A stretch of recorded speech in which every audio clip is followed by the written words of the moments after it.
Okay, my name is Ale. I use they, them pronouns, and I'm here with y'all to thank you that you're here for joining this event. And we're here with Unidos, Minnesota, and I'll be presenting with Daisy, Ingrid, and Julio, as well as our fabulous tech team. Um, and without further ado, I'll pass it to Daisy. Hi, everyone. So we can actually move on to the next slide, but in the meantime, my name is Daisy. My pronouns are she, hers, hers, and I'm a Poder Fellow with Unidos, and I'm also a college student at Gustavus in St. Peter. So here on the second slide, a little bit about it is that last year, during a series of workshops relating to Xcel Energy's environmental impact, we were able to gather information on two key things. The first one was, do people know about Xcel's environmental impact? And the second was, what worries people about climate change? As you can see, not many people knew about Xcel's enormous environmental impact. In addition, folks' concerns about this issue were all over the spectrum, from health to food to our overall future. Now, why is this important? This is important because of one key thing that links it all together, and that is capitalism. See, the way capitalism has operated in climate change is by telling us this false narrative that we are the ones to blame, that the current crisis we are living in is because of our actions or inactions. And though we as an organization do agree that we need to do better, I think that we also need to realize that it's not just on us. What the messaging that big companies put out there takes away the responsibilities from large corporations to do anything. And it does this through the media and saying things such as we have a large carbon footprint and then we need to recycle more, that we need to stop using single use items. And though those are all great, the reality is that one of us, or better yet, all of us here today, don't have a carbon footprint that even begins to compare to the one that Xcel has. What we need to do is hold these corporations accountable to do better and ensure a future for all of our communities. And that is why this connection to our very real lives and concerns is directly connected to what Xcel or other corporations do or don't do. We can move on to the next slide. Thank you, Daisy. So, what is this integrated resource plan? Basically, it's a 15-year long-term energy plan that outlines how they will provide its ratepayers with safe, reliable, and affordable electricity. This essentially will determine not just how our communities will receive their energy, but will also, those effects, what those effects would be, and who would be affected. And I'll pass it back to you, Daisy. Thanks, Ollie. So again, why is this specific Xcel IRP plan important? Well, the next 15 years will be crucial. We need to be able to cut down to zero emissions by 2035 across all sectors. Otherwise, the current catastrophic effects that we are experiencing already in Minnesota, such as severe floods, searing heat waves, and extreme storms, will only continue to get worse. We won't be able to reverse the catastrophic effects, and the communities who will take the majority of this crisis will be our BIPOC communities, people in agriculture, poor and working class, and immigrant and refugee folks. And so will many other frontline communities. So going off of that, why do we care? Well, aside from the obvious reason that our very own livelihoods are at stake, there are also other reasons that are important to note for why this is important. But before we share those reasons, we'd like to share this quick video. Our climate really is changing. It's getting shakier, more severe, and more chaotic. We're talking storms, heat waves, and floods. Of course, we've all heard the stories of melting ice caps and rising sea levels, but sometimes, here in Minnesota, it can be hard to understand why we even care. After all, there aren't a lot of oceans or polar bears in this part of the world. But it turns out you don't need to travel all the way to the Arctic to discover how climate change is affecting your health right here at home. Raise your hand if you breathe. I know, silly question. We all breathe. But did you know, in this new roller coaster climate we're living in, longer growing seasons are producing more pollen, and this is something asthma and allergy sufferers are already noticing. How about eating? Who eats? Well, it turns out heavy rains, followed by severe droughts, are very hard on crops. It's almost like watering a plant just once with a fire hose, and then never again. It's not ideal. How about going outside? If you like the outdoors, things get really complicated. You see, thanks to our wimpy winters, there are more ticks, mosquitoes, and disease-carrying critters in our own backyards than ever before. It's kind of stressful, right? Well, it turns out you're not alone. Your favorite lake is also being stressed. Higher dew points are increasing water temperatures, and this promotes the growth of algae, which isn't fun to swim in and can be bad for your pets. Bottom line, when you're thinking about climate change, it's not just polar bears and penguins. It's about pollen, mosquitoes, and your very own dog right here in Minnesota. And that makes it much harder to ignore. So let's keep learning.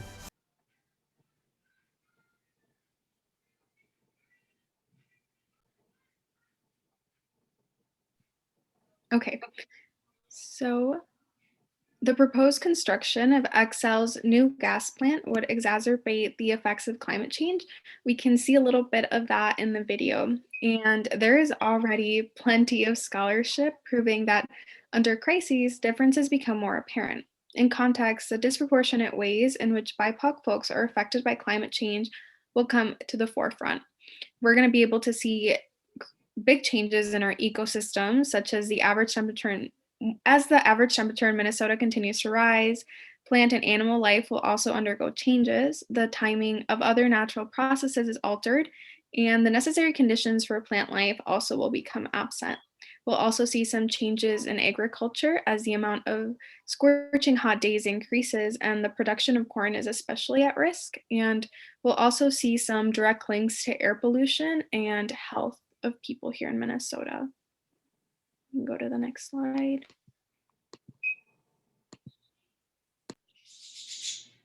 Thanks, Daisy. The resource plan also mentions that Xcel will look for fair access to clean energy. Fair access to clean energy programs, jobs, and economic development opportunities as it invests in clean energy. However, there are not many firm commitments and no details on how Xcel will ensure this is prioritized. Xcel is the largest polluter in our state, and their plan lacks commitments to addressing systemic racism in our energy system. Much of their current infrastructure perpetuates environmental racism since pollution and climate change harm Black, Indigenous, and Latinx communities more than white. Xcel's efforts to stifle community solar reduces access to clean energy to those who would benefit the most, renters and people of color. Their desire to limit the program is because they want to own and profit from the clean energy produced in Xcel's territory. And I'll pass it to you, Julio. Thank you, Ale. Hi, I'm Julio Martinez. I'm an organizer here with Unidos, and I'm a college student too. So climate crisis, next 15 years are critical to us and our Earth. Minnesota is not on track to meet greenhouse gas reductions goals. Xcel's proposed gas plants and gas pipelines will emit 3.6 million metric tons of carbon annually. Fracking not only harms our environment, but also the health of people as well as polluting the air and water with toxic chemicals. And I'll pass it to Ingrid.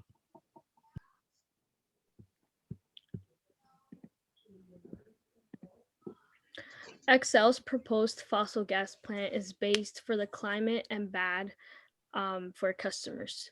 The plant and accompanying gas pipeline would cost approximately over 1 billion to build for the customers.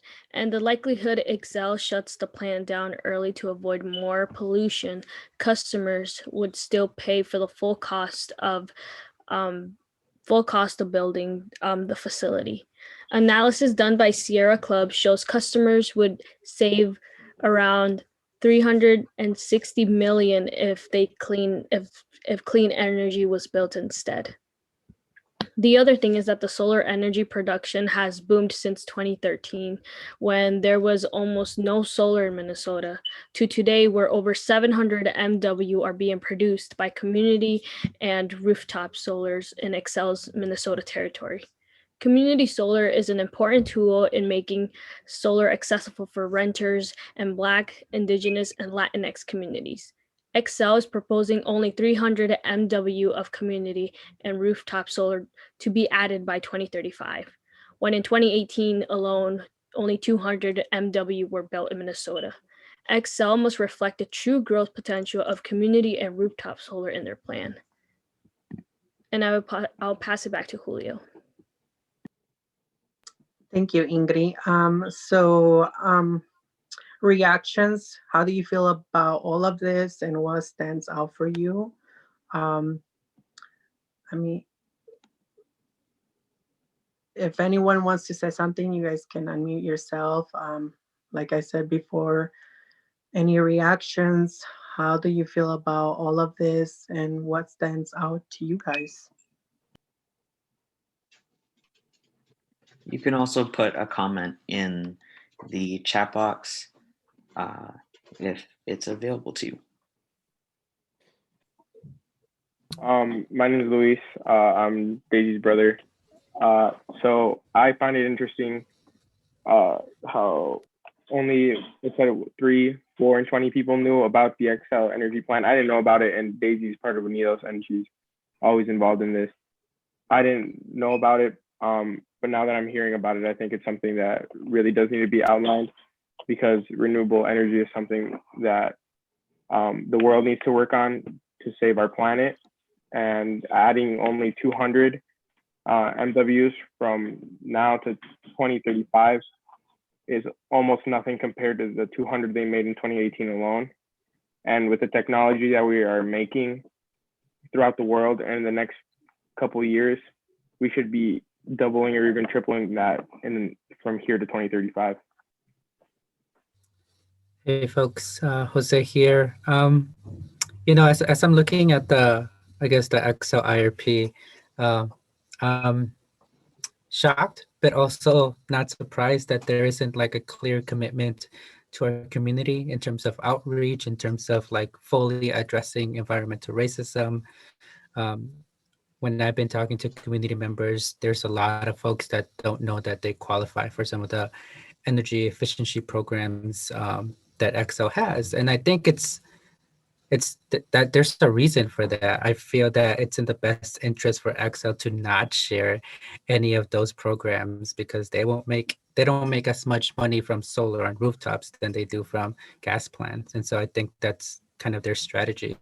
And so as I begin to imagine, like, what does it look like for us in our communities to do some of that collective outreach, I wonder, I guess I wonder like what it would look like for all our houses to have solar rooftops and things like that. So yeah, I guess that's what's resonating with me at the most right now. Thank you, Jose. I think somebody said something on the chat from Kane. I believe that's how you pronounce your name. Thank you for educating us about this. This is important not just for folks who have Xcel as their provider, but will impact us in greater Minnesota as well. Okay, I think we can move on to the next slide.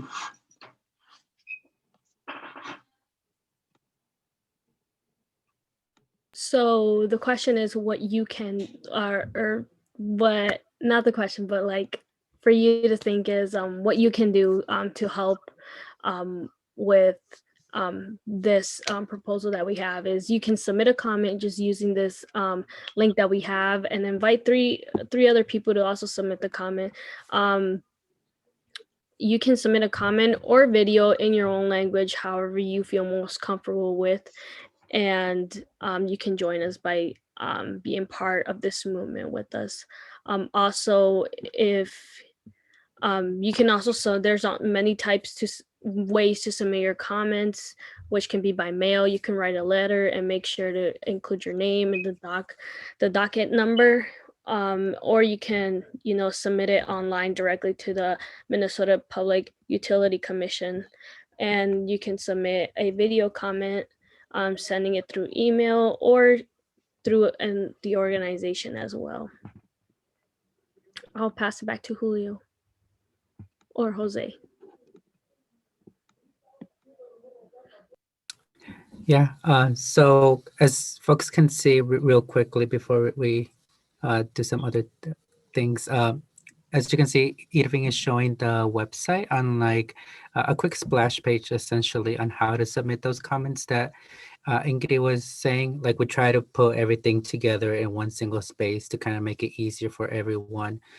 Really, as everyone has been mentioning, today we have an opportunity, not just today, but this year in general, to impact what the IRP can look like and to really voice out our community and those concerns, because unfortunately at the trajectory in which we are going, there's going to be some changes in our environment and in our climate. And some of them might not be the best, as folks can see this weekend or even starting today, it's getting colder, and we're having all these colder days and hotter summers. And as we begin to have those more and more, the reality is that our communities will need to at some point adapt. But when we talk about all these things of like, how do we adapt to the changes that are happening, I feel that it's going to be easier for some of the communities that will have some of the access and resources as opposed to those that don't have. And so right now, I think it's not just acting in this moment and essentially saving our planet, but ensuring that the communities that are yet to come have a way to continue to survive. So yeah. And as again mentioned, you can send it by mail, you can send it directly, or if you can click on one of those organization links, you will be directed to the MN 350. And I believe they're also doing something. As you can see, that's the docket page with the PUC. So there's several ways that you can submit a comment. In terms of like your comment and the messaging, you can keep it really simple as something as like, I care about our environment because such and such and so. And I believe that the Xcel IRP does not do enough about A and B. Really, it's just as simple as that. It doesn't have to be super complex, but we can definitely share more information or more talking points through email, since we know that we were able to collect some emails through the registration. So we can follow up after today's presentation. And let me actually pause for any other questions before we do the ending, which ended up going relatively quickly.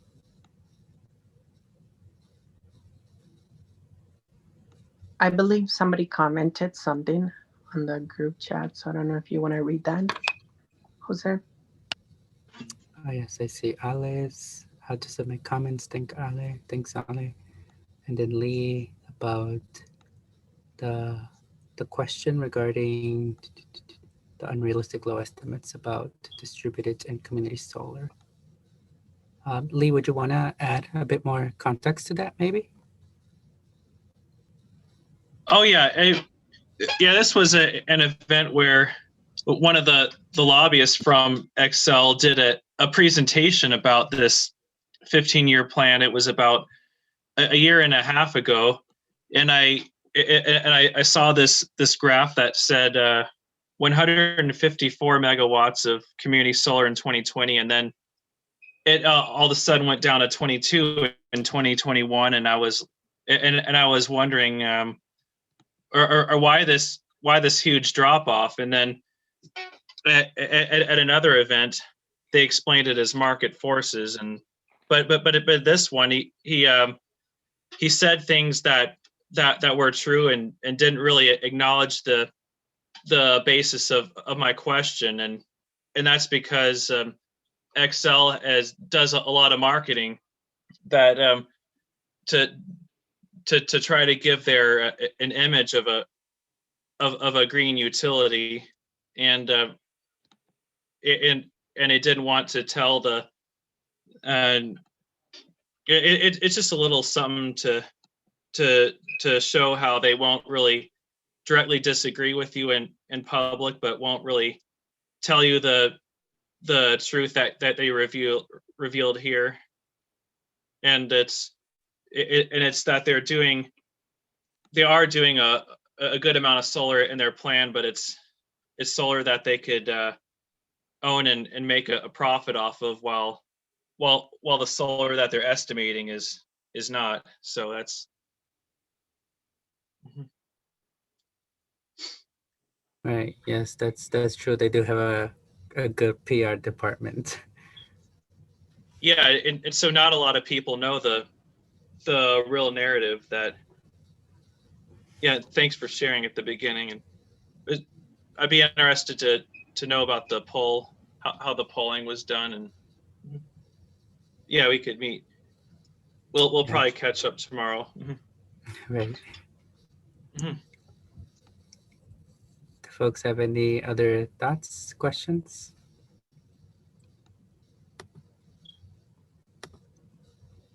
Cool. Well, just a little bit about the timeline. There's two essential deadlines, I guess. One is February 11th, which is when they'll be taking in comments. And then the other one is April 14th or 13th. I forget, Lee, do you know the actual date by any chance? April 14th is the final date, but it's good to get as many as you can in, preferably by the 11th, but it could still be accepted by the April 14th. Thank you. Yeah, so again, like Lee mentioned, if you can send those sooner rather than later, that would be great. We'll be doing in the next social media handles. So if you want to just quickly check it out and see like, okay, what are some of the talking points? What are some things that I could say within my comment? Feel free to use these. I'm having some technical difficulties. Am I back? Yeah, you're okay. Okay, awesome. Cool. Well, that was essentially it for the presentation part. I guess more than anything, thank you again for joining us today. It was relatively short, but I think by this time, a lot of us are tired and have Zoom fatigue, so that's perfectly okay. Thank you again for coming. We hope to continue to connect and share some of these resources with you. I'll stick around if folks want to dive a bit deeper in some of these questions. Otherwise, feel free to hop off, and I hope folks have a lovely evening.